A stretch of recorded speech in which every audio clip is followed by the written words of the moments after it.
this is what the bands had to put up with that worked in the Lucky Spot. These freight trains coming through all night long, making all that racket, but the people never paid any attention to them. 1, 2, 3, 4. I left Oklahoma, driving in a Pontiac, just about to lose my mind. I was going to Arizona, maybe on to California, where the people all live so fine. The people that came out to the clubs in those days were just like they are today. Most of them were just hard-working people, you know. They wanted something to do. And they'd come out and just come out and have a good time, is what we was doing. They were all looking for a good time, and the bands tried to furnish that for them. Back in those days, there were 5 or 6 clubs, country clubs, that strictly country music was going then. And they had 4, and some of them had 5-piece bands, a bunch of musicians in town. And everybody was working. It was hard to get somebody to fill in if you wanted a night off, really, because everybody was working 5, 6, and 7 nights a week. We tried to play like Chuck Berry. We tried to play like Elvis. We tried to play like Bing Crosby. We tried to play like whoever was that had music on the radio. And there were people like Bill Woods, who seemed like he was first. He's the first I remember being down there in those clubs. But the Bakersfield sound, solely on its own, was, I think, probably nationally recognized through Tommy Collins and Gene Shepard and Wynn Stewart and Ferland Husky. There were probably other ones that I'm forgetting, but I think they were the ones that did the best with it. The Maddox Brothers and Rose were certainly taking it to a national level. They were big stars on the West Coast, and Fred Maddox was the bass player. And they had a little guitar player named Roy Nichols, who was a couple of years older than me then. And I idolized him. He was the first guy I ever idolized as a kid. He was my first hero. He was 16 years old working with the Maddox Brothers and Rose, and I was 14 playing guitar, and that's what I wanted to do. So, I mean, Roy Nichols was, why, hell, he didn't even have to go to school. He was playing guitar.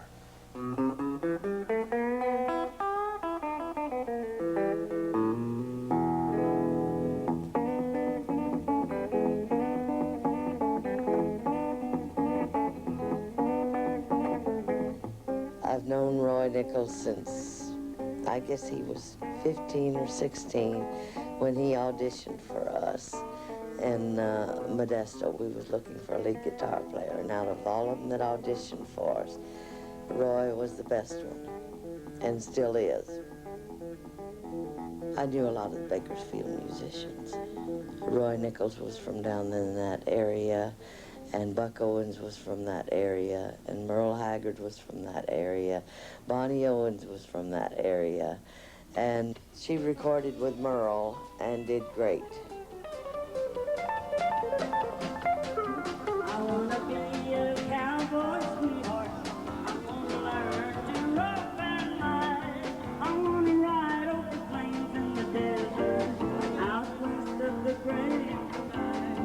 Bonnie Owens is one of the sweetest people I've ever met in my life, and she idolizes me. She gets up right on stage in front of thousands upon thousands of people and tells them that I am her hero, and that I am every other girl's hero that ever wanted to become a singer in their lives. I never even knew Bonnie Owens sang. I got in this little old band called Mac and the Skittlickers, and I don't know how I got in that.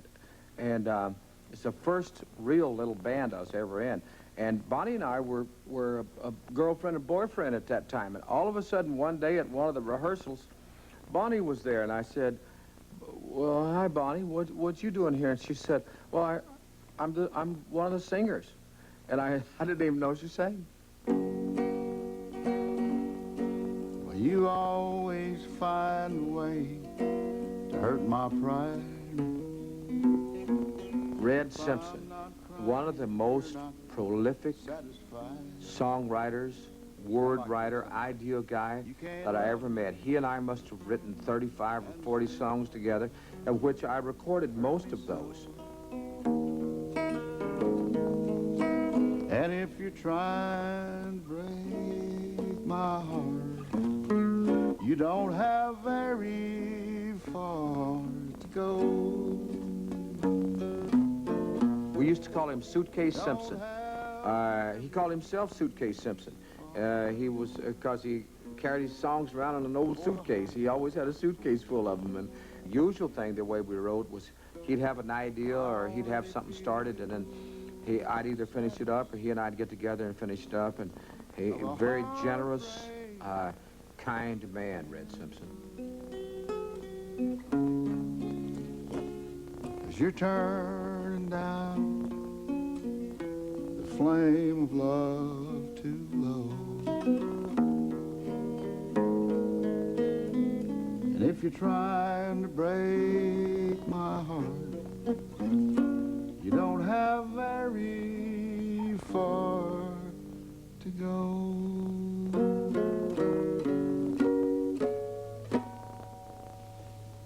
We just had a great time with all these, with all the music that was going on. If we had a night off, we'd go out and see another band and check with them, see what they were doing, so we'd know, you know. And all the club owners were a pretty nice bunch of folks in those days. It was just exciting because Blackboard is one of the big clubs, was the biggest club actually in town. And I sat there and played in that Blackboard for 5 years and 9 months, 7 nights a week. And you'd think that didn't run into work. But I loved every minute of it. We'd have live radio shows out there, guest stars, big names, you know, back in those days. If anybody got booked in there, it was almost as good as going to the Grand Ole Opera in Nashville, Tennessee. This is the truth if I ever told it in my life. And just to show you, it's something that happened. Joe Maphis and Rosalie played at the Blackboard. You go in the Blackboard, I mean, it's so crowded. And the smoke, you can't even fan it with your hands, you know. And so Joe Maphis and Rosalie played there that one night. And on the way back to Los Angeles, Joe wrote the song, Dim lights, thick smoke, and loud, loud music is the only kind of life you'll ever understand. Dim lights, thick smoke, and loud, loud music, you'll never make a wife to a home-loving man.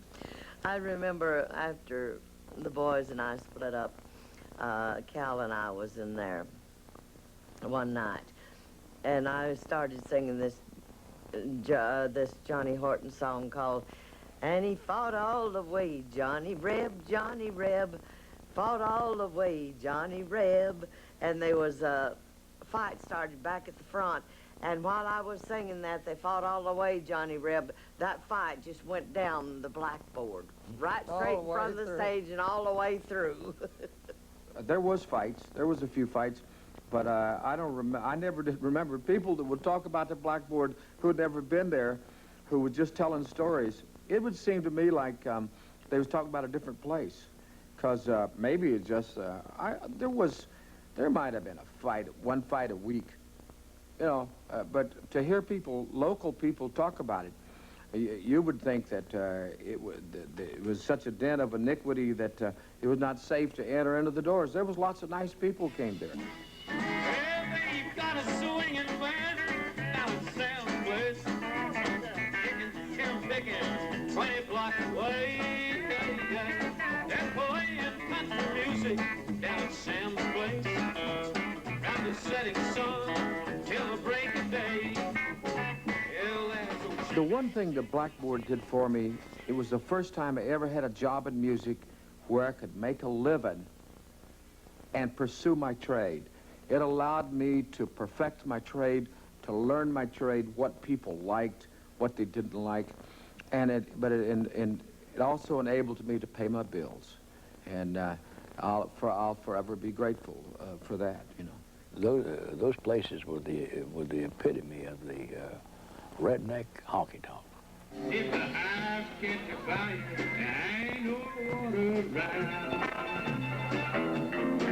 If the house catch a fire, there ain't no water around. But my truck out the window,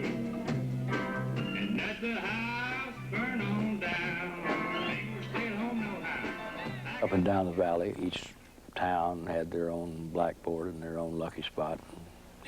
Most of them, usually 3 or 4 clubs to the town,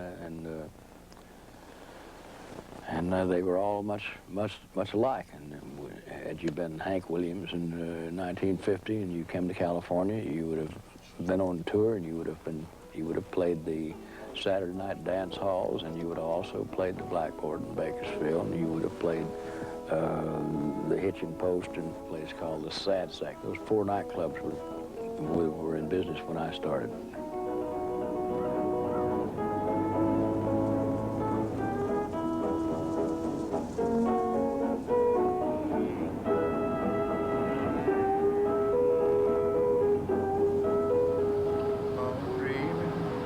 Till I wake with that same old regret. How long I knew I'd lose you. Till I prayed that you'd be true in your heart. I think your appearance on the stage is about 50% of your show. The Maddox Brothers and Rose proved that. They always dressed with those loud Western clothes, and they were called America's most colorful hillbilly band. That was their logo they had. Why did they call us the most colorful hillbilly band in America? Because of the colorful costumes that we wore, and we all dressed alike, and it was a gorgeous sight to behold. It really was. I mean, it was awesome. You'd see us walk in, and your mouth would just fall open. My God, what is it? And because of that, and the fact that we always put on a show along with the antics and stuff that we did on stage, there was something always going on. I mean, it just wasn't up there picking and singing. It was something going on continuously.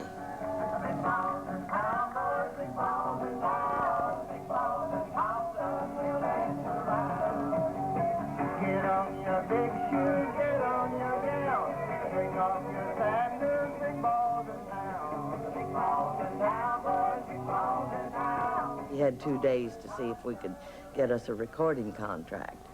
And we went to Decca and RCA and all of them. None of the bigwigs was in. So me and Mama came out of Capitol, and I said, well, let's go over in Pasadena and see 4 Star Records. I said, they've got T. Texas Tyler, and he's going great. And we went over to 4 Star and played the transcription for them. And they said, we want her, we don't want the boys. And I said, well, I don't believe you can get it that way. But well, I called Fred and asked. Well, Mama called Fred, and Fred says, they can't have her without us. So they took the whole group.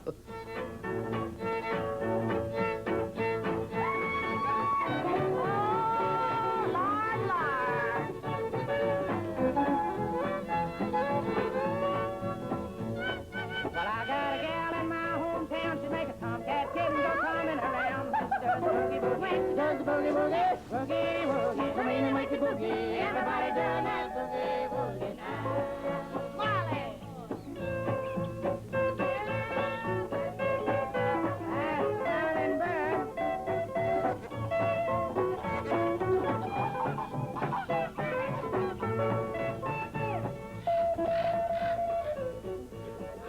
There was a guy in this town by the name of Cousin Herb Henson who started a show in 1953 at the first television station here, and he was still on local television and had sponsors lined up just waiting to go on his show. I mean, national sponsors. He was quite a popular guy, and he would take all the best entertainers in town and put them on his show.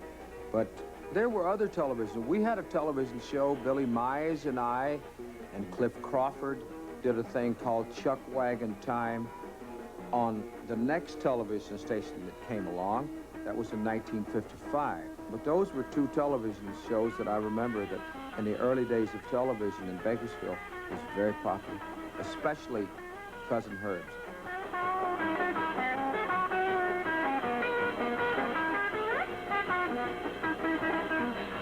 my TV thing really got started when a couple of guys from Oklahoma City named the Mathis brothers came to see me about doing a television show that they were going to syndicate.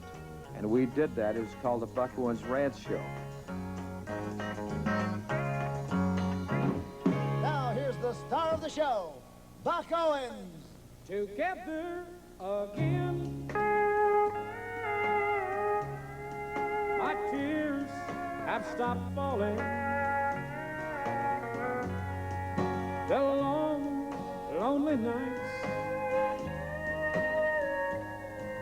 are now at an end. The key to my heart you hold in your hand, and nothing else matters now. We're together again.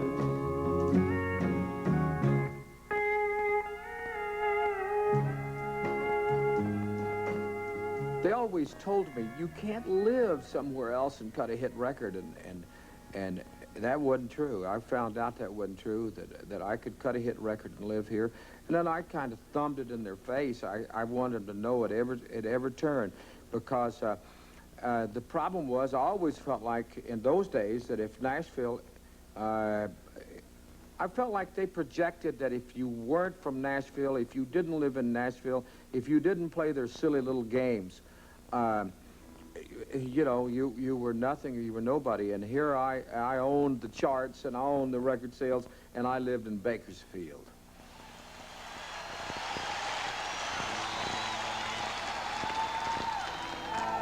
Oh, I'll never swim Kern River again. It was there that I met her. It was there that I lost my best friend. Now I live in the mountains. I drifted up here with the wind. And I may drown in the still water, but I'll never swim Kern River again. I was sitting at a truck stop in Bakersfield in my hometown, and it was just starting to break daylight.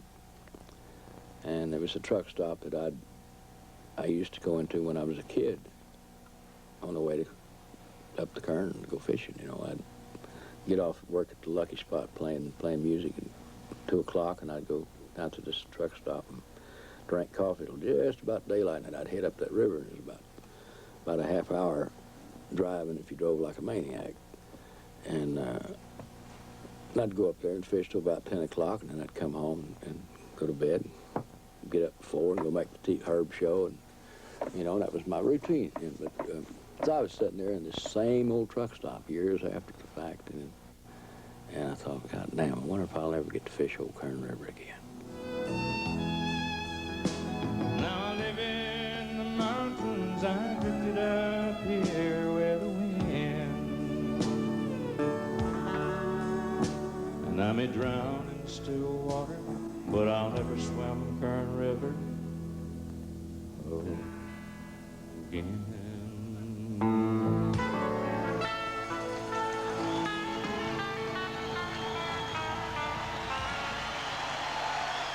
I've always been able to write songs.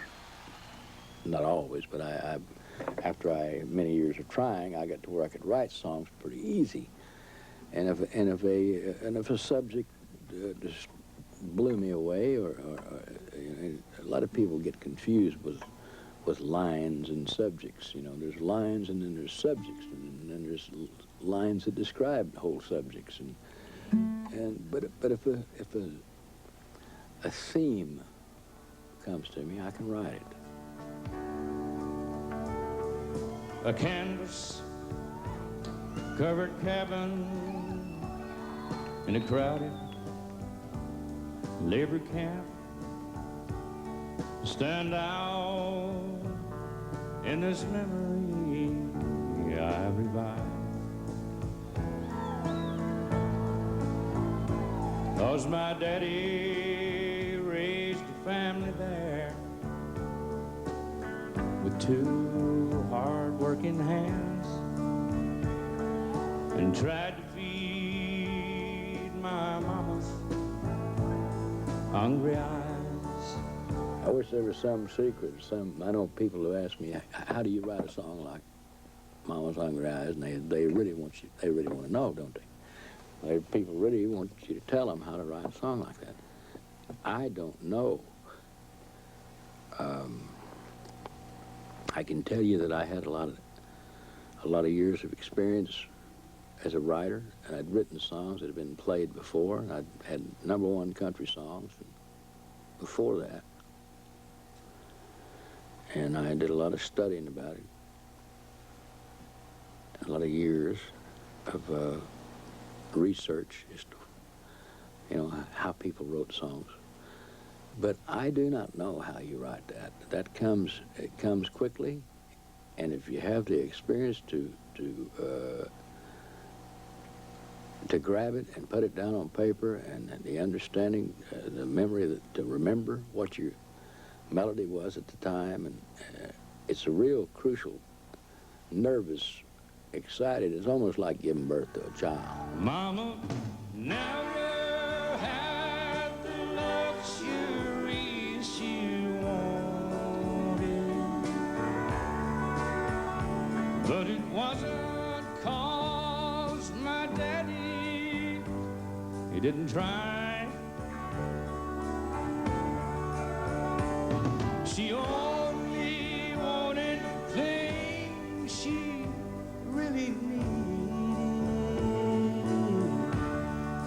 And I still feel like that there's one song I haven't written. I don't know what it is, but I still feel that way. I think probably as long as I feel that way, there'll maybe be another song. Oh, I still recall my mama's hungry eyes.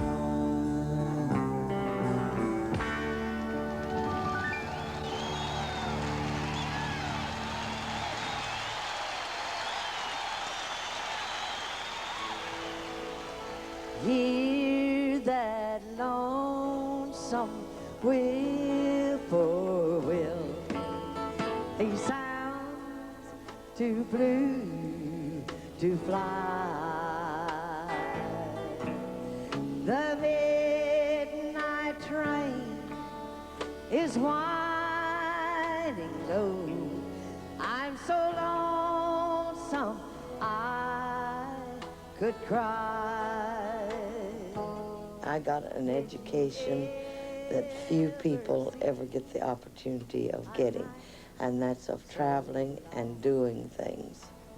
And it's an education you can't get in school. It's a living education. It just thrills me so. If I can do what I'm doing, and people love it, and they're standing there with their mouths open, and there ain't nothing like that. That gets me. Age has finally made me aware of what I've taken for granted, and it was a great deal of talent, God-given talent, but probably not enough had I not sweated to refine it, Look what I did. I had a great writing career. I wrote lots of songs and got lots of people to do them. And I got to sing, make lots of records. I got to be on television and do concert appearances and do all those great things. I got to do it all. I mean, God, how lucky can you be? The silence of a falling star lights up a purple sky. And as I wonder where you are, I'm so lonesome I could cry. Yes, I'm so lonesome I could cry.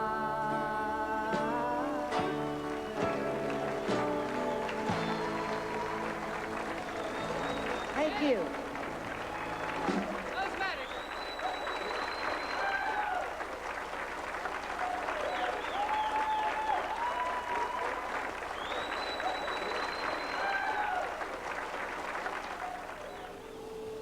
See you around. I got a job to play tonight. When you live in the country, everybody is your neighbor. On this one thing you can rely. They'll all come to see you and never, never grieve you, saying, y'all come to see us by and by. Y'all come, oh, you all come see us when you can. Y'all come, oh, you all come to see us now and then. I came here looking for something I couldn't find anywhere else. I don't want to be nobody, just want a chance to be myself. I've done 1,000 miles of thumbing. Yes, I've worn blisters on my heels, trying to find me something better on the streets of Bakersfield.